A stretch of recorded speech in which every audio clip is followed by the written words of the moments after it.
Kembali berjumpa dengan Anda semuanya di program Bible Everyday. Mari kita belajar bersama-sama Kisah Para Rasul pasal yang ke-21. Dan sebelum kita membahas ayat demi ayat di dalam pasal ini, saya ingin bertanya kepada Anda. Seandainya Anda merencanakan sebuah perjalanan ke sebuah tujuan tertentu, dan Anda tahu bahwa di sana sedang menanti hal yang tidak menyenangkan. Di sana Anda akan berhadapan dengan masalah. Di sana Anda harus berhadapan dengan tantangan besar yang bahkan sangat membahayakan Anda. Pertanyaan saya, apakah Anda akan tetap pergi ke tempat tujuan itu? Ataukah Anda akan mengalihkan tujuan yang lain? Saya rasa kemungkinan besar kalau Anda sudah tahu di sana bakal menghadapi bahaya, bakal menghadapi masalah, maka Anda mengalihkan ke tujuan yang lain. Anda menghindari rute yang berbahaya, rute yang tidak menyenangkan bagi Anda. Sekarang kita belajar dari Rasul Paulus. Rasul Paulus ingin pergi ke Yerusalem, ingin bertemu dengan saudara-saudara seiman di sana, menguatkan mereka, bahkan memberitakan Injil di Yerusalem. Lalu kemudian kalau kita membaca di dalam ayat yang keempat di pasal 21 ini, di situ kami mengunjungi murid-murid dan tinggal di situ 7 hari lamanya. Oleh bisikan roh, murid-murid itu menasihati Paulus supaya ia jangan pergi ke Yerusalem. Lalu kalau kita loncat di dalam ayat 10, setelah beberapa hari kami tinggal di situ, datanglah dari Yudea seorang nabi bernama Agabus. Ia datang pada kami lalu mengambil ikat pinggang Paulus sambil mengikat kaki dan tangannya sendiri. Ia berkata, demikianlah kata Roh Kudus, beginilah orang yang mempunyai ikat pinggang ini akan diikat oleh orang-orang Yahudi di Yerusalem dan diserahkan ke dalam tangan bangsa-bangsa lain. Mendengar itu, kami bersama-sama dengan murid-murid di tempat itu meminta supaya Paulus jangan pergi ke Yerusalem. Tetapi Paulus menjawab, mengapa kamu menangis dan dengan jalan demikian mau menghancurkan hatiku? Sebab aku ini rela bukan saja untuk diikat, tetapi juga untuk mati di Yerusalem oleh karena nama Tuhan Yesus. Karena ia tidak mau menerima nasihat kami menyerah dan berkata, jadilah kehendak Tuhan.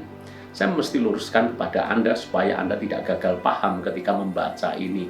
Bukan Paulus ini keras kepala karena diberitahu Roh Kudus bakal menanti aniaya di sana. Bukan. Roh Kudus sama sekali tidak mencegah Paulus pergi ke Yerusalem. Tidak. Kalau Anda bandingkan dengan beberapa pasal sebelumnya, dalam sebuah perjalanan pelayanan, seringkali ketika Paulus hendak masuk ke Asia, Roh Kudus mencegah, dan Paulus taat. Ketika hendak masuk ke Bitinia, Roh Kudus mencegah, dan Paulus taat. Dan kali ini, Roh Kudus sesungguhnya tidak mencegah Paulus untuk pergi ke Yerusalem. Hanya saja, melalui murid-murid, Roh Kudus sudah berbicara kepada mereka bahwa Paulus akan menghadapi aniaya. Diteguhkan juga seorang nabi bernama Agabus.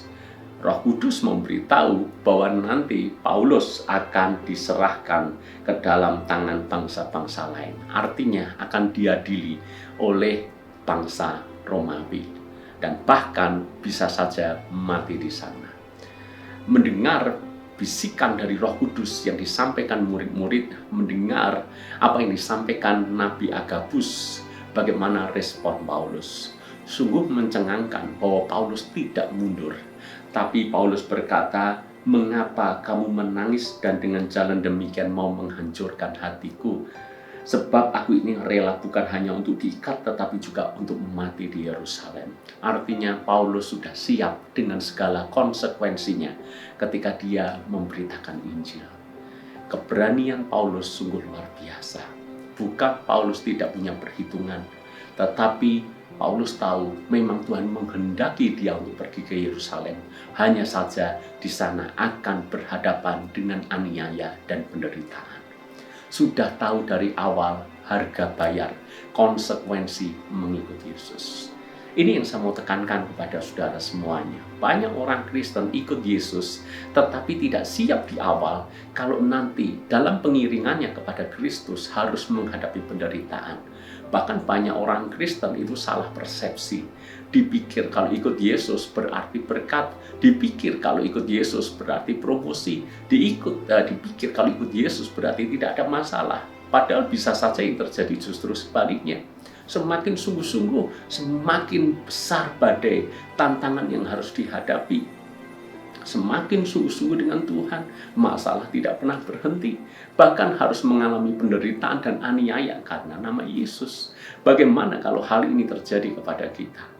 Maka pastikan kita memiliki hati yang teguh. Kuatkan dan teguhkan hati kita untuk kita tetap memegang Kristus Yesus sebagai Tuhan dan Juru Selamat. Sebab dari awal sebelum kita mengikut Dia, Yesus sudah berpesan dan berkata kepada kita dengan tegas, barang siapa mau mengikut Yesus, dia harus menyangkal dirinya dan memikul salibnya. Saudara-saudara, ketika kita memutuskan percaya kepada Yesus, tidak hanya berkat yang kita inginkan, tidak hanya janji-janji daripada Tuhan yang kita pegang, tetapi kita juga harus punya komitmen apapun yang terjadi di dalam pengiringan kita kepada Tuhan. Kita sekali-kali tidak akan pernah melepaskan Yesus dari hidup kita. Mau menghadapi masalah seperti apapun, mau menghadapi penderitaan seperti apapun, belajar dari Rasul Paulus. Rasul Paulus pernah berkata, tidak ada yang memisahkan aku dari kasih Kristus. Kelaparankah, kedinginankah, telanjang, pedang, disesah, dianiaya, apapun penderitaan yang sedemikian besar, sedemikian berat ditimpa atau dialami oleh Paulus, tidak pernah bisa memisahkan dia dengan kasih Tuhan. Maka hal yang sama saya ingin mengatakan kepada Anda, sekali percaya Yesus, pastikan selamanya kita percaya Yesus. Tidak peduli masalah sebesar apapun, tantangan seberat apapun, percaya juga bahwa Kristus akan memberikan kekuatan sehingga kita cakap menanggungnya bersama dengan Dia. Akhirnya kita bisa mengakhiri pertandingan dengan baik dan kita menerima mahkota kehidupan. Tuhan berkati.